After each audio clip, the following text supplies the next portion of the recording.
إن الحمد لله نحمده ونستعينه ونستغفره ونعوذ بالله من شرور أنفسنا ومن سيئات أعمالنا من يهد الله فلا مضل له ومن يضلل فلا هادي له وأشهد أن لا إله إلا الله وحده لا شريك له وأشهد أن محمدا عبده ورسوله أما بعد فإن خير الحديث كتاب الله وخير الهدي هدي محمد صلى الله عليه وسلم وشر الأمور محدثاتها وكل محدثة بدعة وكل بدعة ضلالة وكل ضلالة في النار.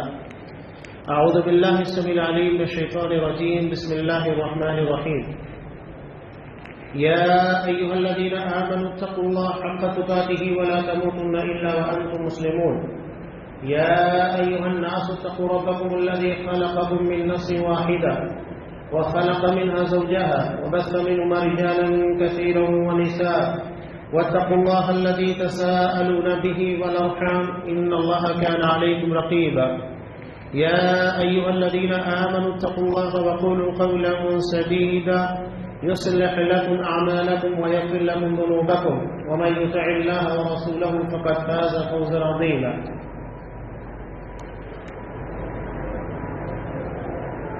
وقال الذين آمنوا ولم يلبسوا إيمانهم بظلم أولئك لهم الأمن وهم مهتدون.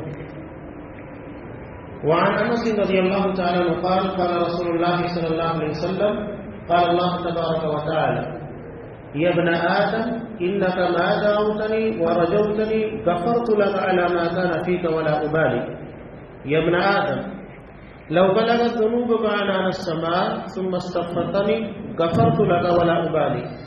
يا ابن آدم إنك لو أتيتني بقراب الأرض خطايا ثم لقيتني لا تشرك بي شيئا لأتيتك بقرابها مغفرة. رواه الترمذی فی ابواب الدعوات. تمام قسم کی تعریفات اللہ رب العالمین وحدہ لا شریک کے لائق و زیبا ہے جو ساری کائنات کا تنہا خالق و مالک ہے، اور بے شمار درود و سلام ہو اللہ کے آخری نبی جناب کریم محمد رسول اللہ صلی اللہ علیہ وسلم کی ذات مقدسہ پر. محترم سامعین، خطبہ مسنونہ کے فوراً بعد قرآن مجید کی ایک آیت اور نبی کریم صلی اللہ علیہ وسلم کی ایک حدیث جو حدیث قدسی ہے وہ میں نے آپ کے سامنے پیش کی. اللہ فرماتا ہے الذین آمنوا ولم یلبسوا ایمانہم بظلم، جو ایمان لائے اور اپنے ایمان میں ظلم کی ملاوٹ نہیں کی، اولئک لہم الامن، انہی لوگوں کے لیے امن ہے، وہم مہتدون، اور یہی ہدایت یعنی صحیح راستے پر ہے. ایمان یہ لفظ ہماری زندگی میں بار بار استعمال ہوتا ہے. ایمان دراصل اللہ کی توحید کا نام ہے، یعنی اکیلے اللہ کی عبادت کرنا. مومن کس کو کہا جاتا ہے؟ جو اکیلے اللہ پر ایمان اور یقین رکھے. اگر وہ اللہ کے ساتھ غیر کو شامل کرتا ہے تو وہ مومن نہیں، مشرک ہے. تو اللہ نے کیا مطالبہ کیا؟ ایمان پیور ہونا چاہیے، ملاوٹ ہی نہیں. انسان کو دنیاوی چیزوں کے اندر ملاوٹ پسند نہیں کرتا، تو اللہ تبارک و تعالی یہ ایمان کے اندر ملاوٹ کیسے پسند کرے گا؟ اللہ نے صاحب کہا وَلَمْ يَلْبِسُوا إِيمَانَهُمْ بِظُلْمٍ، ظلم کی ملاوٹ اپنے ایمان میں نہ کی ہو.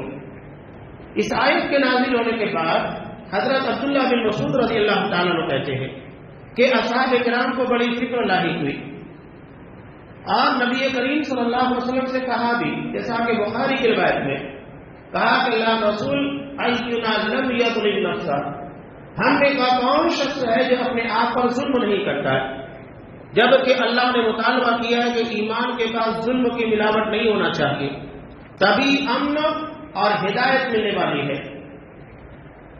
آپ صلی اللہ علیہ وسلم نے کہا کہ اللہ کے بندو، یہاں ظلم سے مراد وہ ظلم نہیں ہے جو تم سمجھ رہے ہو. کیا تم نے سورہ لقمان نہیں پڑھی؟ اللہ نے کہا ان الشرک لظلم عظیم، یقیناً شرک سب سے بڑا گناہ ہے. تو یہاں ظلم سے مراد شرک ہے، جو اللہ کی ذات کے ساتھ کیا جاتا ہے۔ ایک آسان سی بات ہے کہ اگر ایک تھپڑ آپ اپنے بیٹے کو مار دیں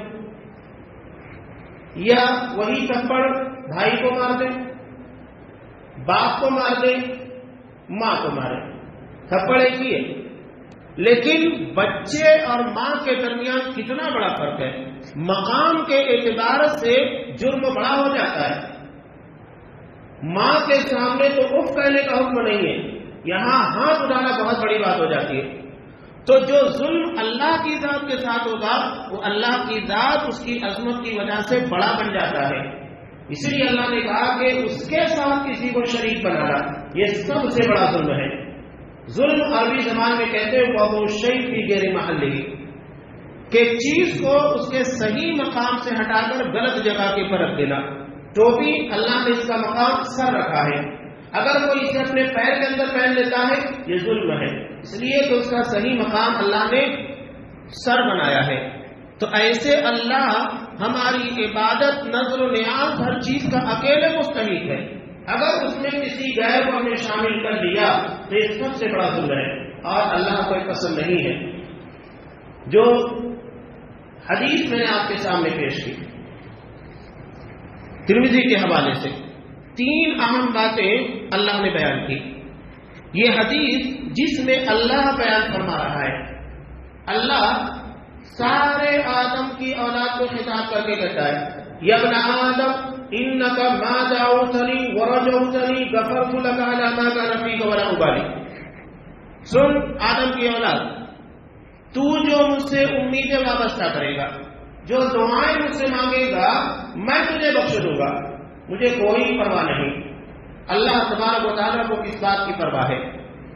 بنی اسرائیل کا واقعہ نبی کریم صلی اللہ علیہ وسلم نے بیان کیا کہ ایک شخص نے 99 لوگوں کو قتل کیا، اس کے بعد کہتا ہے کہ کیا میرے لیے توبہ کا کوئی راستہ ہے؟ اب وہاں پر اسے ایک عالم کے بجائے ایک عابد، عبادت کرنے والے کا پتہ بتا دیا گیا جسے اپنی عبادت کے پر بڑا ناز تھا۔ اس نے کہا کہ اللہ تیری توبہ کیسے قبول کرے گا؟ 99 لوگوں کو قتل کر چکا، اس سے پہلے کبھی تجھے نہیں سوچا؟ اس نے سوچا کہ جب 99 لوگوں کو قتل کرنے کے بعد جہنم میں جانا ہے اس کو بھی مار دو، اس لیے کہ 99 لوگوں کو قتل کروں گا تب بھی جہنم میں جاؤں گا، اس کو مار دوں گا 100 سینچری پوری کروں گا تب بھی جہنم میں جاؤں گا، مار دیا۔ تو یہ غلط مسئلہ بیان کرنے کا نتیجہ ہوتا ہے انسان خود گمراہ ہوتا ہے، دوسروں کے لیے بھی گمراہی کا پیغام لاتا ہے۔ نتیجہ کیا نکلا غلط مسئلہ بیان کرنے کا؟ جہاں اس آدمی کے لیے مسئلہ پیدا ہوا، اس کی جان کا مسئلہ پیدا ہو گیا، اس کے بعد بھی اللہ نے اس کے دل کا داعیہ جذبہ ختم نہیں کیا۔ اس نے پتہ پوچھا، بہرحال اسے ایک عالم کا پتہ بتایا گیا، تو اس نے کہا کہ اللہ اور تیری توبہ کے درمیان کوئی چیز حائل نہیں ہے، تو اللہ سے اچھی نیت کے ساتھ توبہ کر، اخلاص نیت کے ساتھ اللہ سے توبہ کر، اللہ تیری توبہ قبول کرے گا۔ لیکن ایک کام کر، جس بستی کے اندر تو رہتا ہے وہاں مت رہ، وہ نیک لوگوں کی بستی نہیں ہے، برے لوگوں کی ہے، تو نیک لوگوں کی بستی میں چلے جا۔ اب اس راستے میں چلا گیا۔ بہرحال ایک طویل حدیث ہے، بیان کرنے کا میرا مقصد یہ کہ اللہ نے 100 لوگوں کا قتل کرنے کے بعد جب اس نے توبہ کی اللہ نے اس کو معاف کر دیا۔ تو یہ اللہ کی مغفرت کے بہانے ہیں۔ اللہ یہ ڈھونڈتا ہے کہ میرا بندہ کیسے میرے سامنے آتا ہے گڑگڑاتے ہوئے آنسوؤں کو بہاتا ہے، میں اسے بخش دوں۔ تو یہ اللہ کی رحمت بڑی وسیع ہے۔ وہی بات اللہ اس میں ارشاد فرما رہے ہیں کہ آدم کی اولاد انکا ما دعوتنی ورجوتنی، جو دعائیں مجھ سے مانگے گا، جو امیدیں مجھ سے وابستہ کرے گا، امید کے ساتھ دعائیں مانگنا چاہیے۔ دعا عبادت ہے۔ ترمذی کی روایت میں آپ صلی اللہ علیہ وسلم نے کہا الدعاء هو العبادہ، دعا عبادت ہے، اور عبادت دل لگا کر کی جاتی ہے، یہ کوئی رسم نہیں ہے۔ ہم دیکھتے ہیں کہ بہت سارے لوگ دعائیں مانگ رہے ہیں، دھیان کہیں اور ہے، یہ سمجھتے ہیں کہ بس چند جملے ہم ادا کر لیں دعا ادا ہو گئی۔ یہاں اللہ کہہ رہا ہے کہ انکا ما دعوتنی ورجوتنی، دعائیں امید کے ساتھ دل لگا کر مانگی جائیں۔ آپ صلی اللہ علیہ وسلم نے کہا ادعوا اللہ وانتم موقنون بالاجابہ، جب تم اللہ سے دعائیں مانگو تمہیں یقین ہونا چاہیے، پختہ یقین ہونا چاہیے کہ اللہ تمہاری دعاؤں کو قبول کرے گا، اور اگر اللہ دعا نہیں قبول کرے گا تو کون کرنے والا ہے؟ وہ خود کہتا ہے ادعونی استجب لکم، مجھ سے مانگو میں تمہاری دعا کو قبول کرنے والا۔ وہ اللہ جس نے حضرت ابراہیم علیہ السلام کو آگ میں گلستان بنا کر رکھا، وہ اللہ جس نے حضرت یونس علیہ السلام کو مچھلی کے پیٹ میں زندہ رکھا، باہر نکالا، وہ اللہ جس نے حضرت موسیٰ علیہ السلام کے لیے دریا کے اندر راستہ بنایا، تو کیا وہی اللہ تبارک و تعالی ہمارے مسائل زندگی اور ہماری مصیبت اور پریشانیوں کو دور نہیں کر سکتا ہے؟ شرط یہ ہے کہ امید ہونا چاہیے، دل لگا کر دعا مانگنا چاہیے۔ آپ صلی اللہ علیہ وسلم نے صاف کہہ دیا، اللہ غافل لاپرواہی کے ساتھ دعا مانگنے والے کی دعا کو قبول نہیں کرتا ہے، رد کر دیتا ہے۔ دعا مانگ رہے ہیں آپ، اس سے اللہ تبارک و تعالیٰ سے انداز ویسا ہونا چاہیے۔ دوسری بات اس کے اندر اللہ تبارک و تعالیٰ کہتا ہے، یا ابن آدم لو بلغت ذنوبک عنان السماء ثم استغفرتنی غفرت لک ولا ابالی۔ آدم کی اولاد، اگر تیرے گناہ آسمان کی بلندیوں کو چھو جائے، آسمان کی بلندی کتنی ہے؟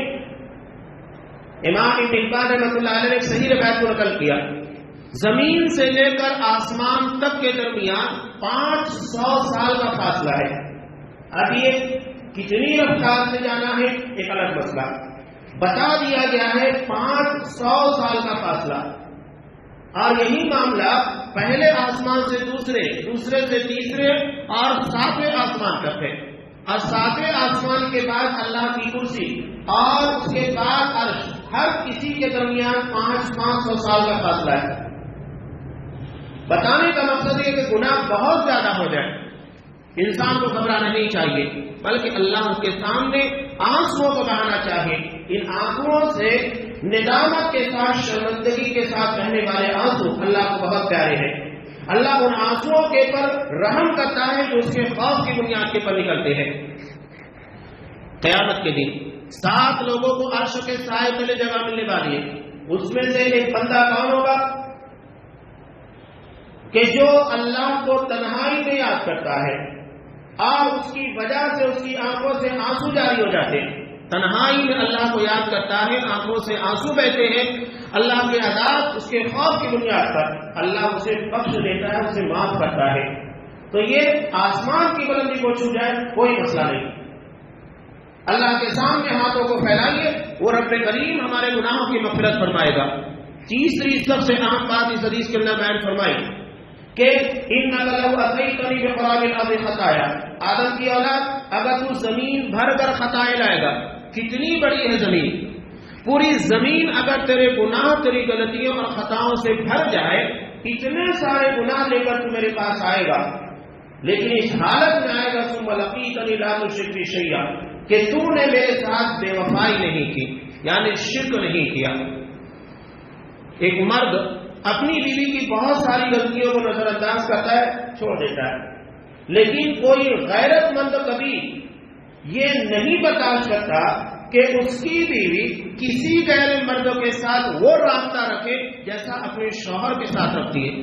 کوئی غیرت مند مرد اسے برداشت نہیں کرتا ہے، تو اللہ تبارک و تعالیٰ بھی برداشت نہیں کرتا کہ بندہ اس کی زمین، اس کے پانی کو پیے، اس کی زمین پر رہے، اس کی فضاؤں میں سانس لے، اس کے سورج سے گرمی حاصل کرے، سب کچھ دیا ہوا اللہ کا، اور جب عبادت بندگی کا مسئلہ آتا ہے تو کسی غیر کے درگے پر جائے، کسی غیر اللہ سے مانگنے کی کوشش کرے، اللہ کو یہ برداشت نہیں ہے۔ اور یہاں اللہ رحمت نہیں غیرت کے ساتھ فیصلہ کرتا ہے۔ ایک آسان سی بات ہے، ایک آدمی بڑا رحیم ہے، بڑا کریم ہے، بڑا سخی ہے، بہت زیادہ نرم دل ہے، اگر وہ اپنی بچی کے ساتھ کسی غیر کو دیکھ لے تو کیا وہاں پر وہ اپنی رحمت، اپنی نرمی دکھائے گا؟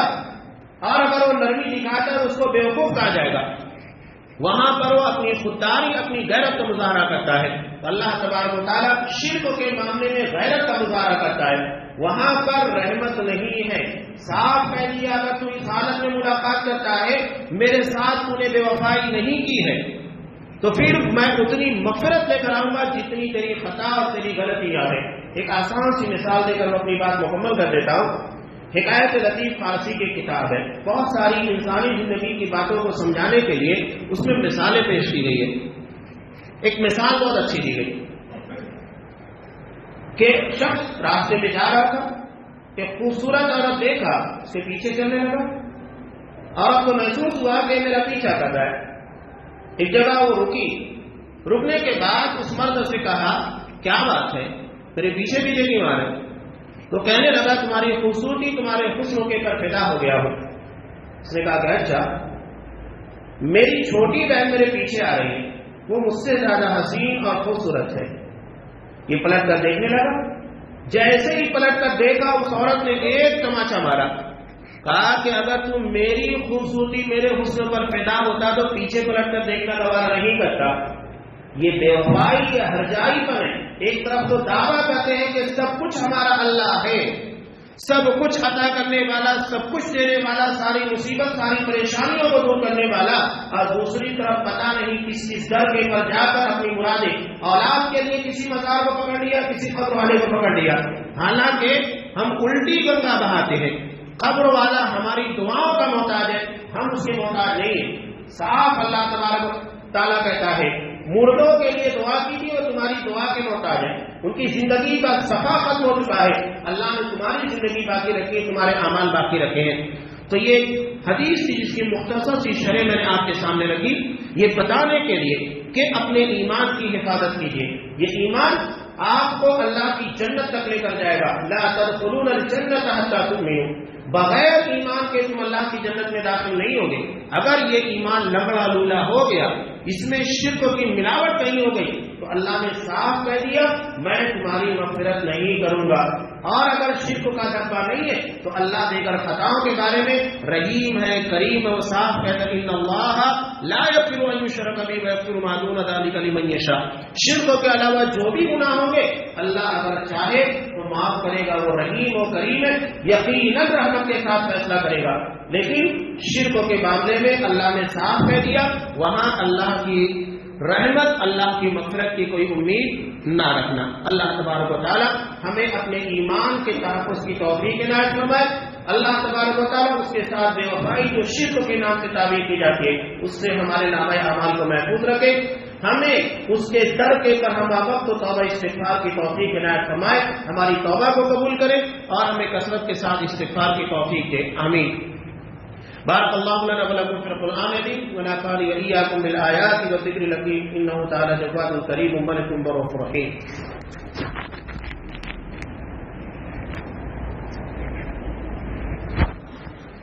إن الحمد لله نحمده ونستعينه ونستغفره ونعوذ بالله من شرور أنفسنا ومن سيئات أعمالنا من يهد الله فلا مضل له ومن يضلل فلا هادي له وأشهد أن لا إله إلا الله وحده لا شريك له وأشهد أن محمدا عبده ورسوله. أما بعد فإن خير الحديث كتاب الله وخير الهدي هدي محمد صلى الله عليه وسلم وشر الأمور محدثاتها وكل محدثة بدعة وكل بدعة ضلالة وكل ضلالة في النار. أعوذ بالله السميع العليم من الشيطان الرجيم. إن الله يأمر بالعدل والإحسان وإيتاء ذي القربى وينهى عن الفحشاء والمنكر والبغي يعظكم لعلكم تذكرون. اذكروا الله يذكركم وادعوه يستجب لكم ولذكر الله تعالى أعلى وجل وأكبر.